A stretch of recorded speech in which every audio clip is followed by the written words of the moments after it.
What's up, War Rapport family? It's week one of the War Rapport pregame show brought to you by prizepicks.com. Let's get this thing started.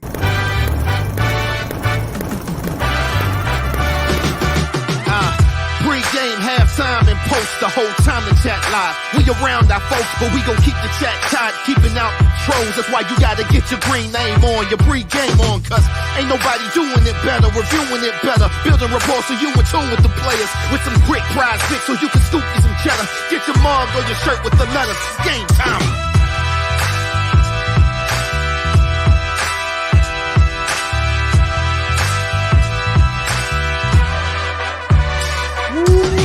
It is game time, brought to you by prizepicks.com. Visit prizepicks.com and use code rapport to get your 100% match on your first deposit and play along with us here at the War Rapport. We're going to get today started off with a little match here. So we're going to build a card. We're going to build a card here with you guys. If you are not familiar with Prize Picks, go to prizepicks.com, log in. They've got 4 props. What you want to do is you want to type in Auburn in your search bar. It's going to bring up the 4 props that they have. So we're going to make a power play today. We're going to make a three-play power play. We're going to choose TJ Finley fantasy score. So if you're not familiar with fantasy football, that's total fantasy points. That's a touchdown is 6 points. It's 1 point for every 25 yards passing and 1 point for every 10 yards rushing. We're betting that the totality of all those things is going to be greater than 18.5 points. So after that, we're going to choose Tank Bigsby over 99.5 yards rushing today. We feel like Tank's going to have a strong day today. And then lastly, we're going to take Tank again. We're going to double up on Tank for his fantasy score as well, too. So, again, if you're not familiar with fantasy, that's 1 point for every 10 yards rushing, 6 points for every touchdown. We're betting that Tank is going to have a couple of touchdowns and some yards or any combination of those things. If he hits 100 yards and gets a touchdown, we all likely cash. So, I go over here to my entry. Oh, but if you go over to the side, we're going to click more and more. To make this play, we got $25 on it. I'm going to place the entry. That's it. That's it for that. So we're good to go there, guys. We are here. It's here, guys. It's here. It is here. We are game one, week one. We've seen a lot of college football today. A lot of disappointing football. A lot of disappointing football. Disappointing who? For a lot of teams. Not for me, but it's week one versus Mercer. We held off on predictions for this game on the Wednesday show, but now it's time to get to predictions. We see you guys here in the chat. We're going to get to your comments here in just a second. Guys, what do we feel? What do we want to see today versus Mercer? I think everybody's predicting a win, but what do we want to see here today versus Mercer? I want to see the trenches look solid tonight.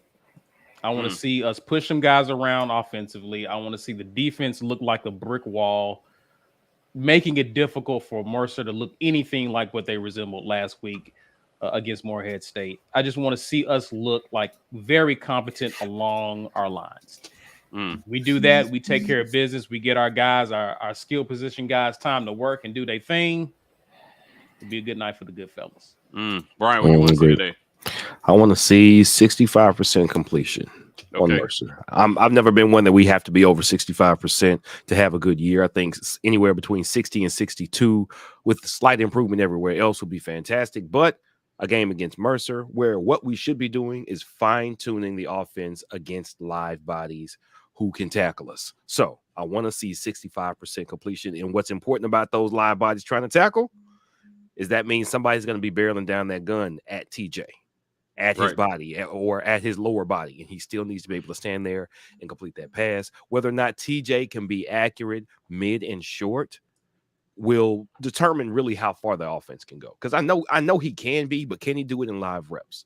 Long, we'll see about that. But the long passes get much easier if you're completing short and intermediate consistently enough to make the defense respect it. Everything gets easier over the top. So hopefully 65% completion.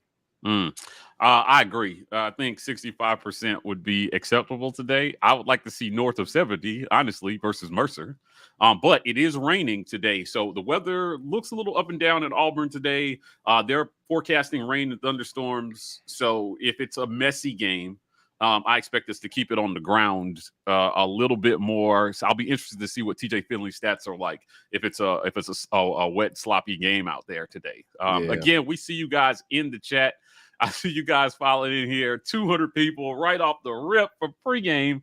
It's Glad lit. to see y'all. Glad to see y'all. buddy. Yeah, it's lit. So, hey, thank you. War Rapport original intro there. We told you guys we were working hard, so we're going to put that piece out on social media for everybody. Listen, I think I've seen a lot of sloppy football to start the season so far. This morning, I was just like, whoo, rough start to the season for some teams. I think that even though this is Mercer, Auburn can silence a lot of the offseason critics that thought this team was going to be worse by going out and dominating an opponent that you're supposed to dominate today. Guys, give me a score prediction here on what you guys think the score is going to look like at the end. Oh, you know what? I'm really hoping it's something like 52-3, 7-10. 52 to 59 points for Auburn is what I would like to see here. We should be blowing Mercer off of the ball every play. It should be just going through the motions. Our offensive line has had to push against our defensive line for the last 4 weeks. They should be able to just move Mercer off the ball. That's what I'm really hoping to see, and I think we do that to the tune of somewhere between 52 and 59, at the most 10 points for Mercer. Julia took my score. This is exactly what I was thinking, Julia. I'm going 49-3. 49-3. Okay. All right. I like 49-3. I see some other scores here. Lutzenkirchen 43 says 62-0. I like that score. That's actually my score. I'm going nice. Bunch of touchdowns, no points. I award you no points. May God have mercy on your soul. And with no Derek points, Hall. that means what, Mike? This means shutout. Means we're hoping for a shutout today. You gotta say it. TJ Moultrie thinks 55-6 in this thing. Give us your score predictions. Lutzenkirchen wants to see Robbie for at least a quarter and a half. I think that a lot of us are hoping to see Robbie for a whole half. Hopefully, this game is out of hand by halftime. Yeah. And we get to see a whole half of Robbie Ashford, and this staff doesn't make the mistakes of the past and actually gets the backup some time here. So it'll be interesting to see. Antonio Smith says 55-10. Here's another one. You guys are calling for QB accuracy. I think that is the thing. I see from the comments, I'm not putting any of these comments up, but I see that you guys were watching the Oregon game. QB accuracy is going to be important. I think it's going to be especially important for this quarterback because he's not mobile. So throwing a catchable ball at the right velocity in the right position for receivers to make a play is going to be super important, especially for a receiver core that was much maligned last year. So give those guys a chance to make a play. I think that it's going to be a good day for Auburn, and they can get into a rhythm against another team here. I'm scrolling down the comments. We got a super, Mike. We got super? Yeah. Grab that super real quick. There you go. What's up with the new roughing the passer rule? Sounds like sacks can now be considered roughing the passer way more frequently. This is going to be one of those subjective calls. Yeah, I'm interested to see how they're going to officiate this. By the letter, a quarterback in a throwing motion is a defenseless player. What I assume the spirit of the rule means is that you need to form tackle and bring correctly. Him down. Yeah. Like hits, from here to the waist on the driving into his ribs just because he still has the ball will probably be frowned upon. There. Right. Yeah. Don't drive him into the ground. Right. Don't hit him above the shoulders and don't hit him below the waist. And if you do, maybe the thigh area, but like more of a wrap up. Anything at the knees, I think, will be called roughing the passer. A lot of football rules now are aimed at trying to eliminate knee injuries from the sport. So I think that's what we see there. So again, do we have any more supers here? I think that was the only one I saw. Supers?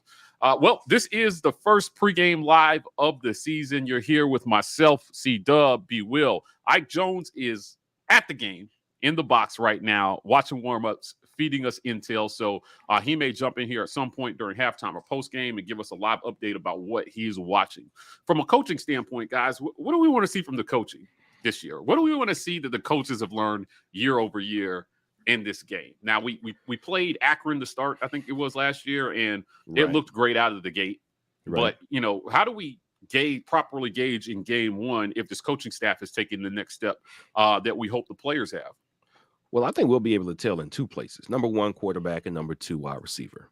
Because we had some issues at quarterback between both players last year. So if there's as much improvement as Harsin says took place with TJ, because everybody's been down on TJ, and we know why. It's because when he was the starter, he didn't look good.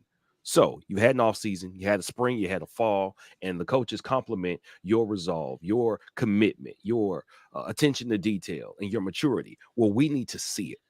I don't want to see throws and it's like, oh man, oh my bad. I don't want to see a pat my chest, my bad on simple outs. I want to see completions. This is what camp was for. This is why you won the job, because you were supposed to be able to understand the offense better than everybody else in that room. And the issue that everybody was harping on last season, accuracy. Even if his understanding is better, his accuracy needs to be better too. So Harsin complimented not only his understanding, but his willingness to work on his fundamentals and improve his form and everything that goes into being a better passer. The coaching won't be shown in the game in the 60 minutes. It would be what took place between the end of last season and the beginning of this season that he did with TJ Finley, and the same with Ike Hilliard and the wide receivers. I want to see catches being made. I want to see blocks, ravenous blocks. What happened to Sean Shivers last night?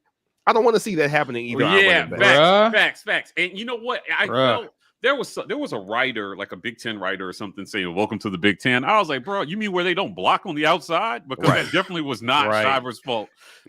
He got murdered because the two receivers watched the dude run right by them, gave a half-ass effort at chasing the dude down. Like the DB knew the play better than the receiver did. Yeah, I mean, that's where it's okay to get a holding call and not get your dude murdered. You're going to lose yards anyway. I mean, good God. So luckily for them, it was Shivers and he got that dog in him, so he got back up. But everybody ain't built like that, man. You might have got somebody taking out the game. Right. Exactly. Caesar, what do you need to see from the coaching staff here? I want to see the coaching staff have a better understanding of their personnel.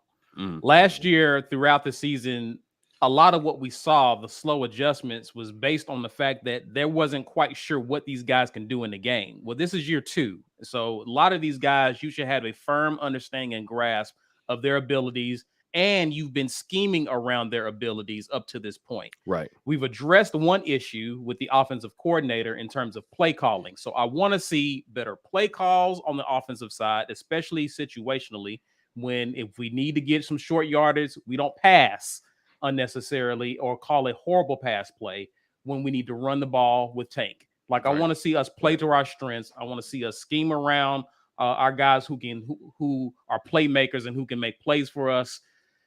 And usually that comes with them knowing what our guys can do. So I want to see us look competent in terms of play calling, in terms of game planning. Yeah, I'm with you guys. Nothing else to add there. I just think it needs to look smooth. It needs to look like people understand their assignments. And it needs to look like execution is going to be a thing this year, because I think that they're going to need to show improvement in execution, being year 2 of the Brian Harsin era. So this year is about taking steps forward from where you were last year. And every week they need to show that they've taken a step forward from last year. I'm going to get some comments in here. Lawrence Robinson, facts and all, the petty level in this room will be high. I'm reading the comments. You guys are petty as hell this afternoon here. Look at B's face. Look at B's face. I was trying to behave, B, on Twitter today. I was really trying to behave, but you did. I got you. I got you though. No. You didn't have to be petty. Okay, yeah. I was trying to behave. D. Williams says former AU players have been talking about a beating element. Yeah. Oh, yeah. Sean Shivers got wrecked last night. He did. Yeah, Not sure it was all his fault. I'm glad he was all right though. This about sums that up. So we can move on from that. Tank over. Yes, take Tank on the over. And I'm going to actually go back to that card because you have to pick a pick from another team. So I'm going to go back to that card before we end here. So if you try to put in that play, just hold on for us, and I'm going to get back to that.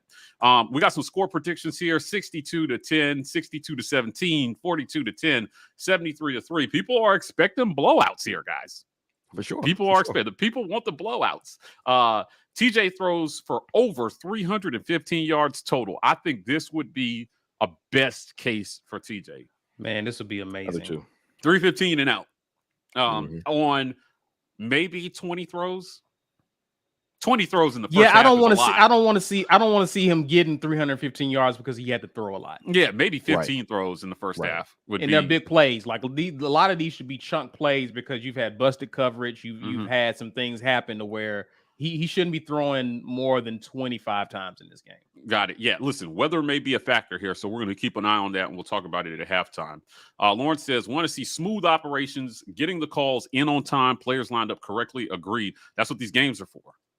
That's what these games are for. Right. If you're going to be a top 10 team, this is all about execution. If you watched NC State versus ECU earlier today, man. a lot of people had NC State as their dark horse to make the playoff, but they went out there week one and it just didn't all come together versus ECU. And despite the end of the game, I'm not sure anybody who made that pick is confident that that's a playoff team based on week one. Now, they can get better, but it is the ACC, so we doubt it. Bird Eye says, adjustments during the game, what the game calls for we do. So, like, here's the deal with this. I don't know, like, this is Mercer. Plan A should work. Right, it should. Yeah, we're making adjustments during this game, or too many. I'll be really disappointed. I just saw Georgia stick with Plan A literally in the Mercedes-Benz Dome. That was a hell of a Plan A, though, man. That was a hell of a Plan A. Oh, man. Yeah, listen, for sure. Rockstar says, can I get a War Eagle from Mike G? You can get one from all of us. War Eagle. War Eagle. Guys, it's finally here. The longest offseason in sports is finally over for the Auburn Tigers. It's been a tumultuous offseason for this staff. What would a win? What would an impressive win here mean for Brian Harsin after the offseason that he had? Nothing. It wouldn't mean much. I mean, he had an impressive game one last year against a subpar opponent, so it wouldn't mean anything. Nothing gets determined about Brian Harsin's current season performance until Penn State. That's it. Right. So what we don't need is somebody hanging around with us for 2.5 quarters that has no business hanging around with us. That would say something about Brian Harsin's team so far this year. So as long as it's not that, we are fine. We're fine. I agree with you. And I think as far as perception goes, I agree 100%. I think what it does with Brian Harsin is because he preaches development and improvement so much, he gets to look at some of the things that are coachable and correctable for next week, another tune-up game before we get to Penn State. So if you beat a team convincingly, you are able to go back, watch the film, and look at some things that say, hey, it worked against Mercer. That's probably not going to work against Penn State. That's probably not going to work against LSU. Let's clean these things up and put it on the field so we can look better next week. So I think a big win from a perception standpoint, I agree 100%. But I think as it pertains to how Harsin views it, he gets to actually do additional coaching to make this team better for next week. Right. Guys, let's go back to our fantasy card here because the game's going to start in 10 minutes. Again, if you joined us, this is brought to you by Prize Picks, guys. So what we're going to do is for this Florida game, we're going to take two easy ones. We're going to you type Florida into the search bar. We're going to do a double play here. We're going to take Anthony Richardson total fantasy score over 23.5. So we're going to take him and we're going to go more here. We're also going to type in Auburn up here. And we're going to take Tank Bigsby. This is the easy play, guys. This is the real easy play. Over 18.5 on that score as well, too. So we're going to hit the more here. Place your bets there.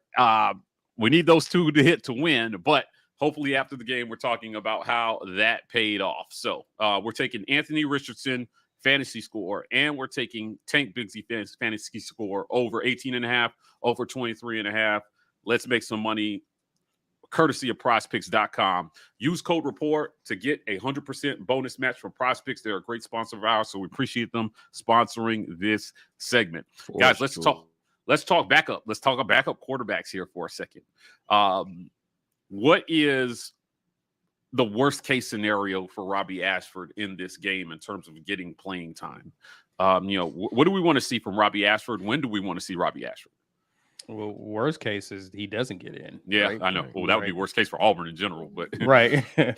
I want to see him. I want to see him get in. Best case, no later than the start of the second half. I want to see him get in by the start, because that means the game is well in hand, and now we get an opportunity to give him his first shot at live reps, which means him coming in the third quarter means the playbook is wide open, right? And you're able to work your offense with no pressure, right? You don't want him coming in and it's like, hey, we need you to help us out here, buddy. No, he gets to work the offense, work out some kinks. This is his first time actually playing in a game. So I'm eager to see what he looks like when he gets out of the pocket. I'm eager to see what it looks like when he stays in the pocket. So we get to learn a lot and glean a lot from him. I want to see him no later than the start of the second half, which means the game is well in hand and we get some film on and a guy to get some much important playing time. Yeah, agreed. Brian? Yeah, same thing. The worst case for Robbie is that we are struggling to find some offense. We talked about this on the Wednesday show. Somebody looked up the last time we played Mercer, we won by 14 points. And maybe I had just kind of blocked out these Gus games where we had struggled with subpar opponents for like 3 quarters, and then we pull away a little bit. I had no idea we only beat Mercer by 14 points. That's the worst case. The worst case is we got to keep our starter in there because we can't put any cohesive offense together, and we are fighting because as long as he's in a tight game situation, it makes sense to leave him in there. Look, you need these reps. If we haven't gotten more than 2 touchdowns up on Mercer, you need these reps, buddy. And so the worst case then is, well, we never pull away enough to give Robbie in, or when we do, it's like, all right, well, now we're up 35-3, but it's 3 minutes left in the fourth, and now it's inconsequential. So, I want to see 35-3, 35-0 at half. Robbie Ashford, it's your show. Let's see what you can do. Yeah, I agree with all that. Listen, guys, I want to see Robbie Ashford run the offense. And I'm going to go to some comments here. Greg Wheatley says, I just want to see TJ stand in the pocket and make the throw, but also be a little bit more mobile and escape when needed. He lost some weight this offseason. They talked about it. He lost some weight this offseason to get a little bit more nimble on his feet, assuming that he may have to make some quick decisions. I think successfully running the ball for TJ is going to be about making quick decisions to run and not trying to dance around in the backfield and make people miss. I don't think that's his game, but I do want to see good decisions. That includes running the ball. Lesson Kirkin says 62-0 would be impressive, though, if TJ, Robbie Tank, Hunter, Leota Hall, and Coy, and the rest of our playmakers show out. Now, Malcolm Johnson is starting at the Z. Shed is starting at the X.